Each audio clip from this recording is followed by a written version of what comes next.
kerinduan tidak hanya hidup bersama, tapi harus hidup bersama dengan Tuhan. Oleh karena itu mereka datang kepada Tuhan melalui pengurus gereja yang adalah para hamba yang melayani. Untuk nama mereka dicatat dan diumumkan lewat akta jemaat atau akta pelayanan untuk mereka menikah. Menikah berarti relasi sebagai suami istri dikuduskan, disucikan, dan diberkati oleh Tuhan. Maka menjadilah keluarga Kristen.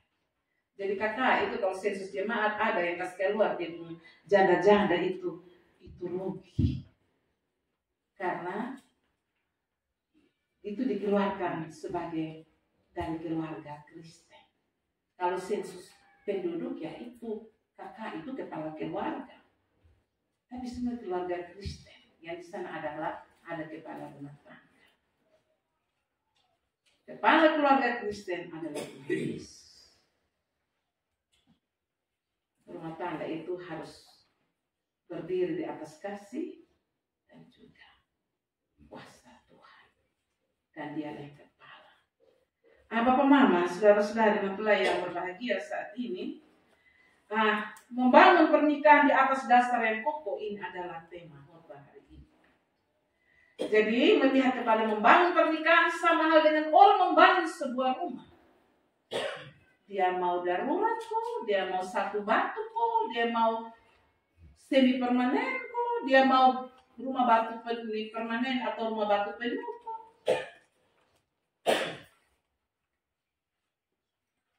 Pasti yang diinginkan adalah rumah yang berkualitas. Tapi semua itu bergantung pada fondasinya. Baik senebai tergantung pada fondasi atau disebut dasar yang kita bilang fonder. Biasanya bapak mama sebagai pemilik rumah atau pemilik gedung kurang melihat atau tidak melihat bagian-bagian yang terpenting dari bangunan itu sendiri. Dia selalu perhatikan, dia selalu lihat bagian-bagian penting dari itu. Dia harus lihat dari fondasi, dia harus lihat dari tiang, dia harus lihat juga dari tiang dia bongkar.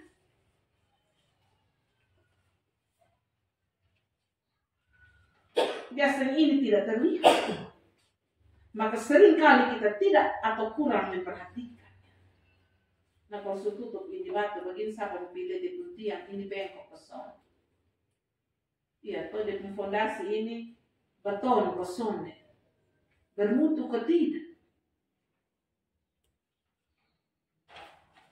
Tetapi seorang perancang dan ahli bangunan sebuah bangunan, dia ahli bangunan berarti dia profesional. Dia terampil dalam bidang itu untuk membangun gedung rumah. Biasanya disebut arsitek bangunan. Dia menggambar, tapi juga dia melihat bagian-bagian yang terpenting dalam mendirikan sebuah bangunan. Jadi dia sangat memperhatikan dan memperhitungkan apa yang menjadi bagian yang tak terlihat oleh mata dan yang umumnya tidak diperhatikan oleh banyak orang. Nah hanya biasa orang bilang lihat model rumah mau masa kini kok atau tempo dulu. Sekarang jendela dong ventilasi kecil-kecil. Soalnya dulu kok kaca jendela lebar-lebar begini. Yang penting dia bagus. Orang bilang kita ikut model. Ya, itu sama dengan sebuah pernikahan. Nebet nikah supaya orang jangan bilang bet son laku, orang jangan bilang beta tua. Ya toh? Atau supaya menikah supaya beta ada keturunan.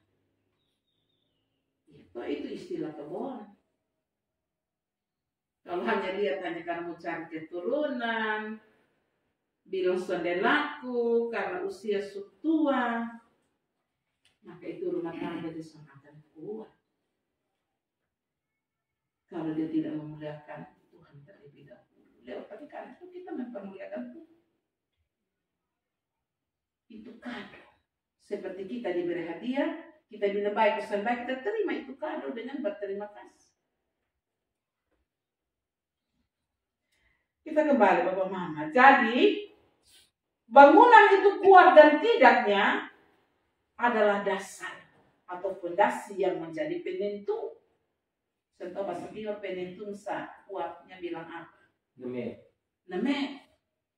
Jadi fondasi itu dasar itu harus neme. Kalau kan neme, kan alif. Dan juga kalau orang membangun sebuah gedung, dia mesti punya dasar, bukan hanya bangunan, mesti loit juga. Ditundoi berapa? Kalau bangun gedung gereja orang beribut, weh itu aku dasar berapa? Kalau yang lain kasih itu kuat. Tapi kalau yang hanya omong-omong sah, maka akan terjadi keributan.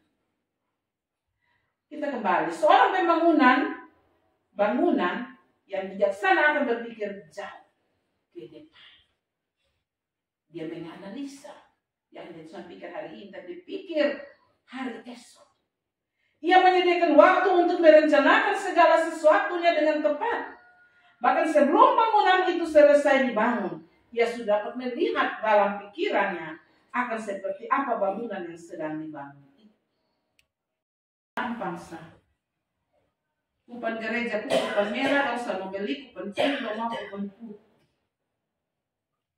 Soal ahli matematika cakap dari sore sampai besok sore, soal dapat terakhirnya stres. Nah baik kalau kupan putih, kalau bukan kupan putih, kalau foker sah, bisa jual istri seperti yang terjadi pada tanam saja, anak berhenti. Untuk istri orang beriman. Kalau dia pikir terlebih dahulu, dia sudah lihat ke depan. Jadi Bapak Mama, ia juga melihat pentingnya rumah tersebut kokoh dari terpaan angin dan hujan yang lebat atau tidak. Sehingga rumah itu menjadi tempat berteduh yang nyaman dan aman bagi mereka yang tinggal di dalam. Kalau itu rumah Bapak Mama di atas lubang-lubang, pasti hujan datang, panas, kita tidak akan nyaman. Tidak nyaman. Selain itu, seorang yang bijaksana akan menggunakan bahan-bahan yang terbaik supaya hasilnya optimal. Ya sesuai dengan apa yang dicita-citakan. Tetapi sebaliknya seorang pembangun yang bodoh, ia tidak peduli atau menaruh perhatian penting pada mutu bahan-bahan yang dipergunakan. Dulu orang bilang semen tonasa dan basoa itu semen yang berkualitas. Tapi karena NTT sudah punya perusahaan, punya pabrik sendiri, punya hasil bumi, semen, tanah yang mengandung zat-zat perekat, maka sudah semen upah. Waktu mereka bangkrut karena ada salah paham, entah karena pergantian pemimpin perusahaan, maka orang pakai basoa dan tonas. Di rumah Opsoe pakai semen tonas. Dan datanglah banjir lalu angin melanda rumah itu sehingga rumah itu rubuhlah rumah itu dan akibatnya kerusakan. Dia bangun di atas pasir. Nah kalau bangun di atas pasir, sason ada fondasi seperti ini bagaimana? Yang berikut Bapak Mama. Ia tidak mengarahkan pandangannya ke masa depan. Sehingga kualitas bangunan yang dibangunnya juga jelek. Bukan modelnya yang jelek, tapi mutunya yang tidak baik. Ia juga tidak peduli dengan orang-orang yang tinggal di dalamnya. Atau orang-orang yang tinggal di dalam rumah itu. Apakah mereka dapat berteduh dari terpaan angin? Atau, saya ulang, mereka dapat berteduh dari terpaan angin atau hujan. Yang ada dalam pikirannya adalah bagaimana bangunan itu dibangun semurah mungkin dan secepat mungkin. Bapak Mama perhatikan tidak bisa dibangun dalam sehari saja.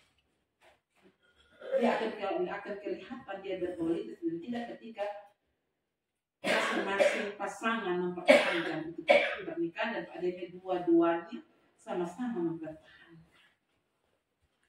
Satu ini mau fino, satu ini lepo-lepo. Ia mau yang leu, dia begitu kejam kepada dia istri.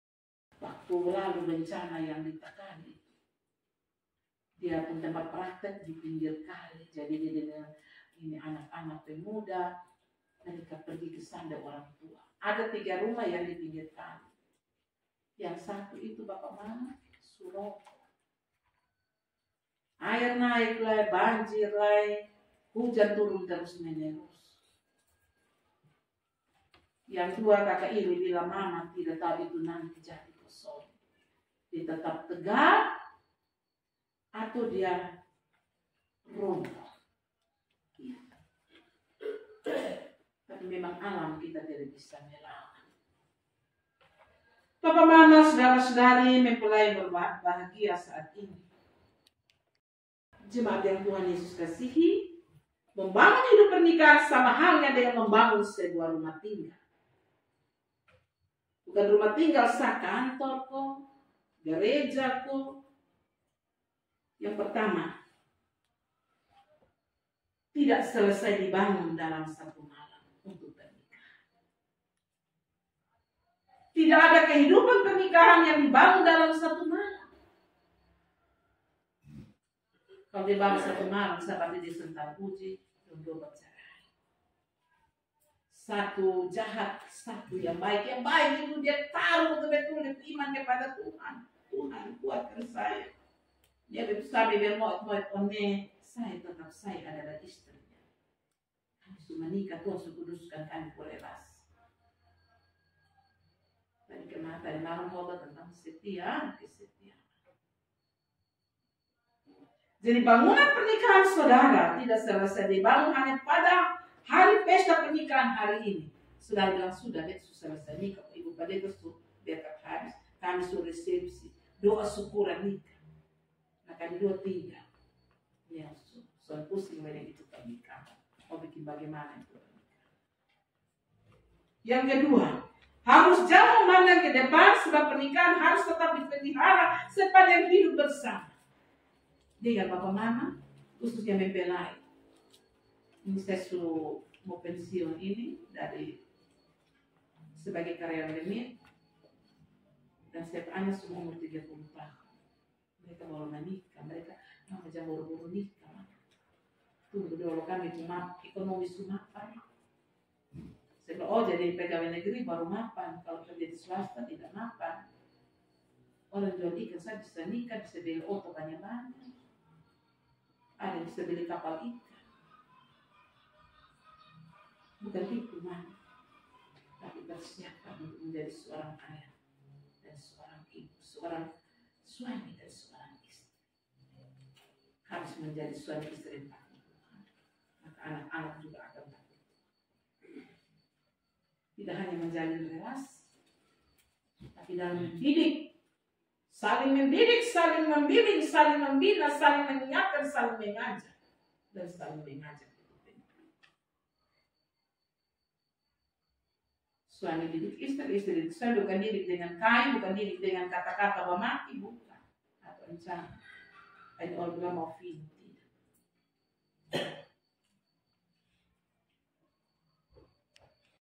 Rumah tangga mana yang tidak seperti sendok dengan piring, baharap dan setiap hari. Siapa dia omong kos? Jadi begitu. Lihat ke depan, jangan lihat sekarang. Hanya suami-suami tidak boleh menegur istri di banyak orang. Tapi kalau cara menegur, tapi kalau dalam soal beragama, lebih baik ditegur daripada Tuhan yang menegur. Lebih baik kita semua saling menegur daripada Tuhan menegur, ditegur kalau desu. Supaya udah rom jamaah besar. Itu murka yang kita dapat. Bapak mama, jadi setiap pasangan memasuki hidup pernikahannya dengan harapan yang besar dan mimpi-mimpi yang indah. Tetapi banyak dari pasangan tersebut yang menempatkan dan meletakkan dasar harapan dan impian itu pada dasar atau fondasi yang lemah. Sehingga banyak pernikahan yang kandas, dia berhenti di tengah jalan. Oleh sebab itu setiap keluarga membutuhkan fondasi atau dasar yang kokoh dari hidup pernikahan yang dimasuki dan yang dijalani. kedua mempelai, kedua bapak saksi, bapak mama, orang tua, kita semua yang hadir saat ini, yang Tuhan Yesus kasih. Batu karang apa saja yang perlu ada dalam sebuah pernikahan yang utuh. Batu karang yang pertama adalah kesetiaan. Tadi malam kita berbicara tentang kesetiaan. Jadi batu karang yang pertama adalah kesetiaan. Kesetiaan kita pada pasangan hidup kita tidak hanya secara fisik, tetapi juga secara hati kita. Dia baik. Seorang pakar filsafat dia bilang begitu. Cinta ada masanya, tapi kasih sepanjang masa. Selusa omrit susun secara doi. Waktu pertama, Menci bilang minta maaf contoh sama. Kita mau karena dia banyak uang. Dia saling percaya. Dia omrit di sana, kata Menci di sini. Kalau saling percaya, tidak saling waktu curiga. Saya mau cerita satu kesaksian. Saya kenal betul Bapak Pendeta Raprat waktu kami ikut seminari penginjilan di Gereja Koinonia tahun 92 tidak salah 93. Beliau memberikan ilustrasi. Ini berbicara tentang saling percaya. Dia berangkat dari dulu bilang Ujung Pandang mau ke Jakarta. Dia menumpang satu pesawat dan seorang ibu yang juga dari Ujung Pandang sekarang dan Makassar mau ke Jakarta. Dan ibu juga orang Kristen. Duduk bersebelahan dengan Bapak Pendeta Raprat. Bapak Raprat tanya, Bu, mau kemana? Saya mau ke Jakarta, Bapak Pendeta. Mau bikin apa?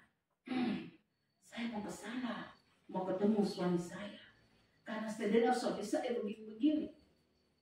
Bapak Pendeta bilang, kalau istri yang baik, istri yang punya kasih sejati, istri yang selalu menaruh pengharapan kepada Tuhan, selalu mendoakan suami, tidak boleh meragukan tentang keberadaannya walaupun jauh dan berbeda tempat tinggal. Kelemah lembutan. Sikap lemah lembut bukanlah sikap yang lemah, tetapi justru sebaliknya, yaitu sikap yang memperlihatkan kepribadian dan kematangan diri yang dewasa. Jadi orang yang lemah lembut adalah orang yang dapat mengontrol dan menguasai dirinya dengan baik ketika mengungkapkan segala hal yang menjadi perasaan dalam diri.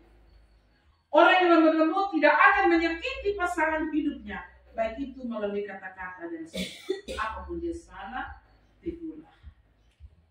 Tegurlah mau dengan suara keras, tapi kata-kata yang keluar itu tidak menyakiti dia.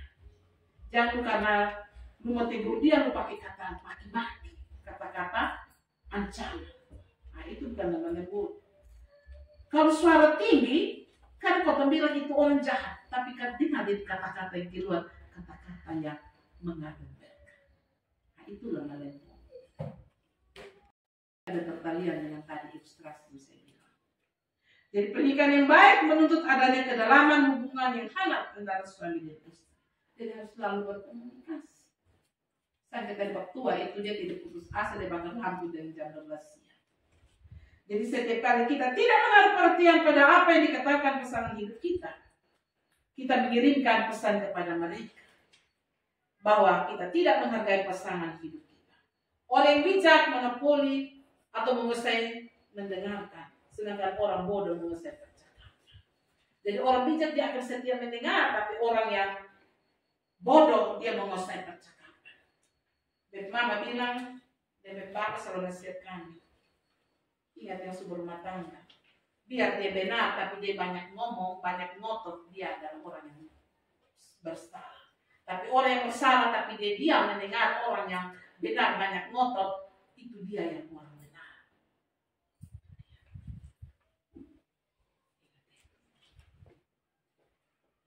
Untuk yang kelima, batu karang yang kelima, penerimaan.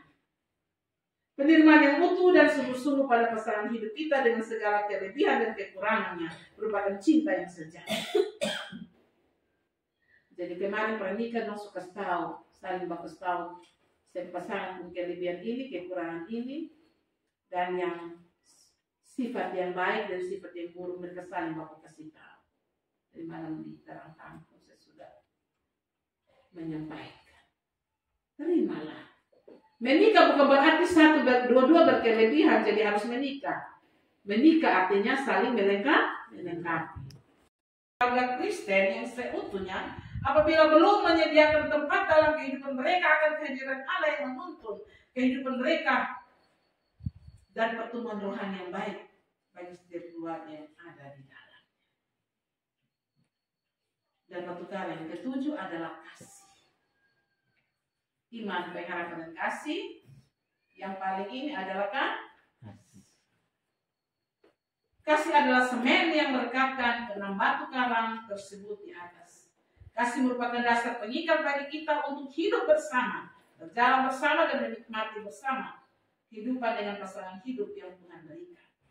Kita mengasihi pasangan kita tidak hanya dengan kata-kata, tetapi yang terutama ialah dengan perbuatan nyata kita sehari-hari.